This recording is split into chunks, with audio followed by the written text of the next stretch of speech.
से मुलाकात हुई और शिवसेना उद्धव बाळासाहेब ठाकरे पार्टी के जो मन में है, जो दिल में है, वो साफ बात है कि सरकारें आते जाती रहती है, फिर आएगी, लेकिन रिश्ता तो ऐसे ही चलता रहेगा।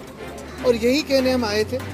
उन्होंने जो पिछले 10 सालों में दिल्ली में जो काम किया है वो सारी जनता जानती है। ये जो चुनाव हुआ उसमें चुनाव का बहुत बड़ा हाथ था, आशीर्वाद था, और भाजपा ने चुनाव आयोग के तो आभार मानने ही ज़रूरी है। लेकिन यही बात है, कल जैसे मेरी राहुल जी से बात हुई, आज अरविंद जी से बात हुई कि इंडिया गठबंधन हो या फिर हम सारी पार्टीज़ हो, कहीं ना कहीं हमें ये सोचना ज़रूरी है कि अभी अगला स्टेप क्या है, क्योंकि हमारी डेमोक्रेसी फ्री एंड फेयर नहीं रही है, इलेक्शंस फ्री एंड फेयर नहीं रहे। तो लड़ते तो रहेंगे, देश के हित में लड़ते रहेंगे।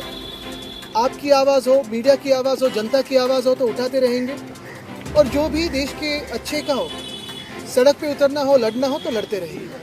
बस यही था।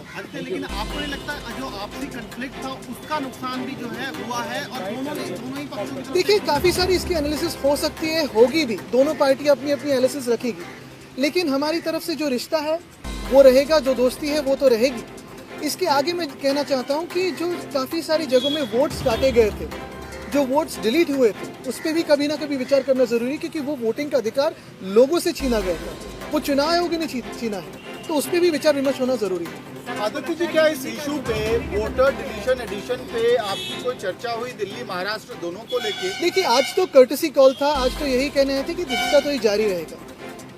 जाहिर सी बात है, स्वाभाविक है कि जब हम मिलते हैं तो इस बातों पे चर्चा होती है। इसके पहले भी फ़ोन पे भी हुई थी, अभी जो फ़ोन टैपिंग करते हैं वो तो सुनते ही होंगे, तो उनको पता भी होगा कि हम शायद क्या बात कर रहे हैं। लेकिन हमने ये भी कहा है कि इस पर स्टडी करके जो हम प्रश्न चिन्ह उठा रहे हैं, जैसे महाराष्ट्र में 47 लाख वोटर्स कहाँ से बढ़े हैं, 76 लाख वोट्स आखिरी समय के बाद किसने वोटिंग किया है, इसकी कोई वीडियो फुटेज है क्या, टोकन्स है क्या?